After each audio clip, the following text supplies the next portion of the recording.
नमस्कार साथियों। UPSC, BPSC, BSSC, SSC, railway, BPSC, TRE जैसी परीक्षाओं में सफलता पाने के लिए एनसीईआरटी का अध्ययन सबसे ज़रूरी होता है, जैसा कि आप लोग सभी जानते हैं। इसलिए एनसीईआरटी को रटना छोड़ो, समझना शुरू करो और हमारे इस एनसीईआरटी सीरीज से अपनी सफलता पक्की करो। क्योंकि एनसीईआरटी हम आपको केवल पढ़ाएंगे नहीं, बल्कि सीधे दिमाग में छाप देंगे। कोई भी गवर्नमेंट एग्जामिनेशन हो, सवाल एनसीईआरटी से ही आते हैं। मैं इसका आपको चैप्टर पढ़ाने के दौरान इसका प्रमाण भी दूंगा। तो चलिए जीरो से हीरो बनने का सफ़र शुरू करते हैं और आज हम अध्ययन करते हैं एनसीईआरटी क्लास 10 ज्योग्राफी की पहली इकाई है संसाधन एवं विकास।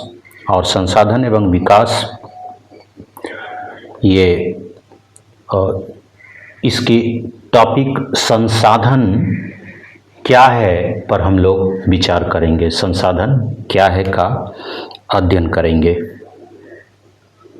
एनसीईआरटी के लाइन पर गौर करेंगे कि हमारे पर्यावरण में उपलब्ध, हमारे पर्यावरण में उपलब्ध, इसका मीनिंग हुआ हमारे आसपास मौजूद प्रत्येक वस्तु, अर्थात हर वह चीज़ जो हमारी आवश्यकताओं, ज़रूरतों को पूरा करने में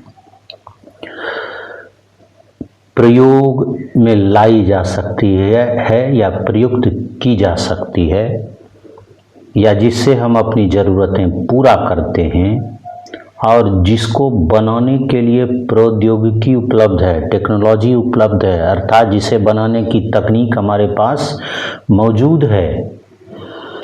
और क्या, तो जो आर्थिक रूप से संभाव्य, क्या होता है इसका मीनिंग? आर्थिक रूप से संभाव्य का मीनिंग है कि जिसको बनाने में कोई आर्थिक नुकसान हमें न उठाना पड़े और सांस्कृतिक रूप से मान्य हो, अर्थात हमारे समाज को वह स्वीकार हो।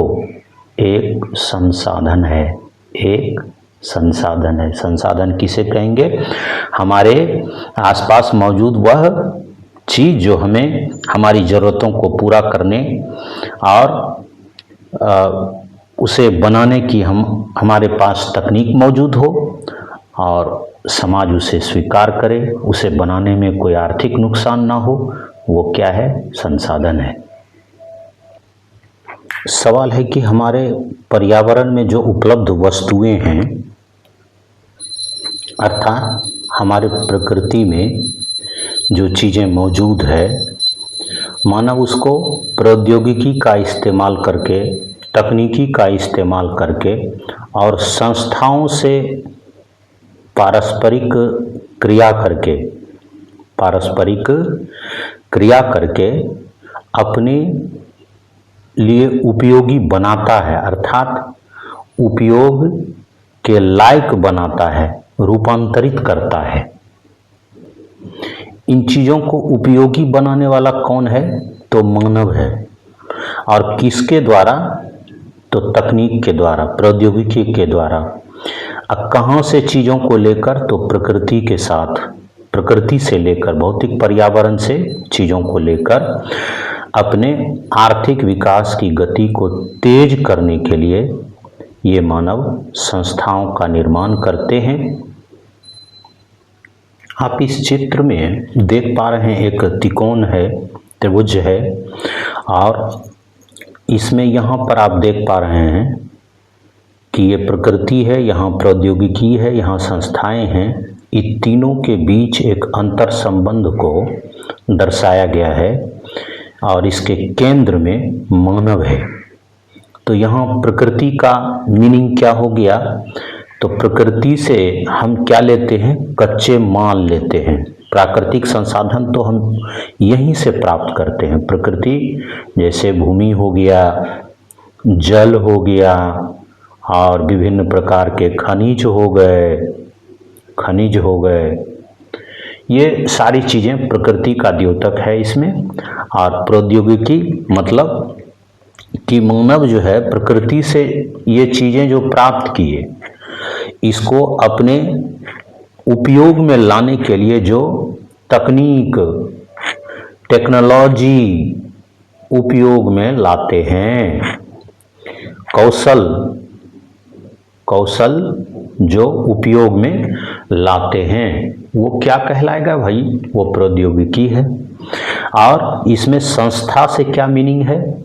संस्था, तो संस्था से मीनिंग है कि ये जो संसाधन हैं हमारे प्राकृतिक संसाधन और ये तकनीक का उपयोग, इन तमाम चीज़ों को का जो सही सही प्रबंधन करने वाली संस्था होती है, उसका मीनिंग है ये। जैसे विभिन्न प्रकार के औद्योगिक घराने जो होते हैं, उद्योग लगाने वाले, वो संस्था हो गया। अच्छा, उद्योगों को संचालित करने वाले जो नियम हैं, वह भी संस्था कहलाती है। और क्या, जो बाजार है जहाँ वो उत्पादित सामग्री को बेचा जाता है, वह भी क्या है भाई? वह भी संस्था है, इंस्टीट्यूशन है। तो ये प्रकृति, प्रौद्योगिकी और संस्था का अंतर संबंध है। और इसके केंद्र में मानव, ये सारा खेल मानव ही करते हैं, इसलिए मानव को बड़ा महत्वपूर्ण संसाधन माना गया है। अब आगे के लाइन पर गौर करिए आप कि संसाधन प्राकृतिक उपहार नहीं है। इसको आप केवल प्राकृतिक उपहार या मुफ्त का उपहार समझने की भूल न करें, बल्कि क्या है संसाधन? तो संसाधन मानवीय क्रियाओं का परिणाम है। संसाधन क्या है? मानवीय क्रियाओं का परिणाम है। अर्थात ये जो मानव हैं, मानव की मेहनत और काम का नतीजा है यह संसाधन। मानव स्वयं संसाधनों का एक महत्वपूर्ण हिस्सा है। मानव स्वयं संसाधनों का महत्वपूर्ण हिस्सा है। इसलिए कहा जाता है कि इंसान, मानव खुद सबसे बड़ा और महत्वपूर्ण संसाधन है। क्यों? तो वही तो पर्यावरण में पाए जाने वाले संसाधनों को, पदार्थों को क्या करता है? उपयोगी बनाता है। नहीं उपयोगी बनावे तो वो चीज़ तो बिना काम के पड़े ही रह जाएंगे। इसलिए मानव को सबसे महत्वपूर्ण संसाधन माना गया है। टॉपिक में आगे बढ़ने से पहले, दूसरे टॉपिक संसाधनों के वर्गीकरण में जाने से पहले, जो लाइनें हम लोगों ने पढ़ी, इसका प्रमाण देखते हैं कि विभिन्न परीक्षाओं में कैसे हूबहू लाइन से प्रश्न बनता है। आइए, हम लोगों ने जो अभी टॉपिक का अध्ययन किया कि संसाधन क्या है, पर आधारित सीधे सीधे प्रश्न कैसे पूछे जाते हैं परीक्षाओं में, इसका हम प्रमाण देते हैं आपको।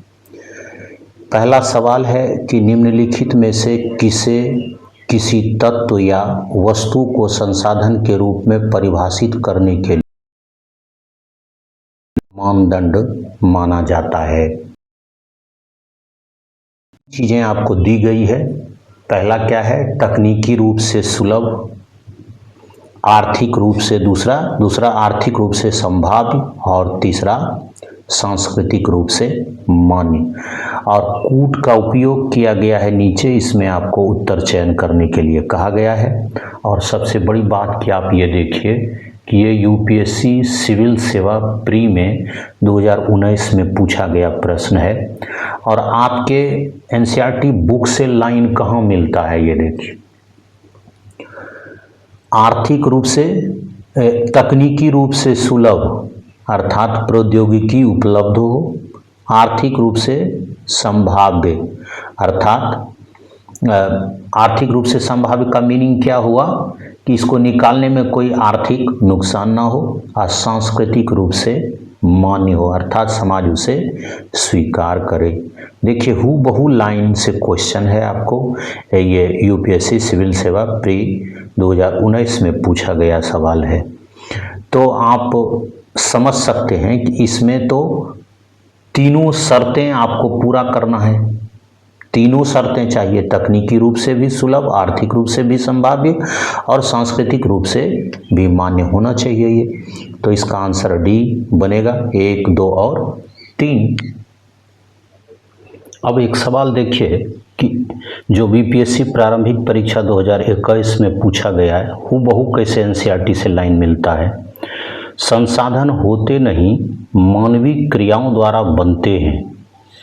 यह विचार संसाधनों के किस मुख्य घटक की भूमिका को रेखांकित करता है।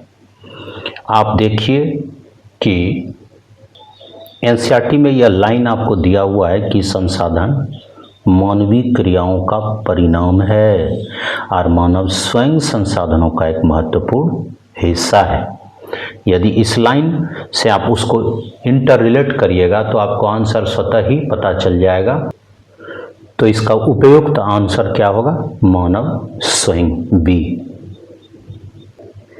आप एक सवाल आप यह भी देखें जो आरआरबी एनटीपीसी 2016 में पूछा गया है कि मानव अपने देश के आर्थिक विकास की गति को तेज करने के लिए निम्नलिखित में से किसका निर्माण करता है। तो ये आप जब एनसीईआरटी के मूल लाइन को अध्ययन करेंगे तो देखेंगे, यहाँ देखिए आप कि मानव क्या करता है। मानव प्रौद्योगिकी द्वारा प्रकृति के साथ क्रिया करते हैं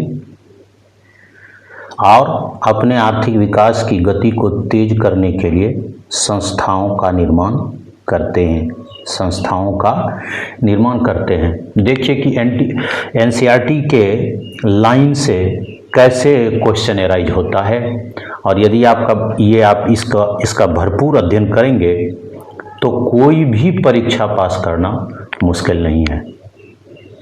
तो इसका आंसर क्या होगा, इसका आंसर होगा संस्था, इंस्टीट्यूशन। तो इस तरह से हम आपके लिए जिस टॉपिक का आपने अध्ययन किया, इस टॉपिक को ध्यान में रखते हुए या इस टॉपिक से संदर्भित जो PYQ है, विभिन्न परीक्षाओं में पूछा गया, उसका सीरीज हम आपके लिए लाएंगे जस्ट इस वीडियो के बाद। इसलिए इस वीडियो के बाद आप तुरंत ही उस वीडियो को भी देखें तो आपका कंसेप्ट क्लियर हो जाएगा। और चैनल को सब्सक्राइब करें, वीडियो को लाइक करें।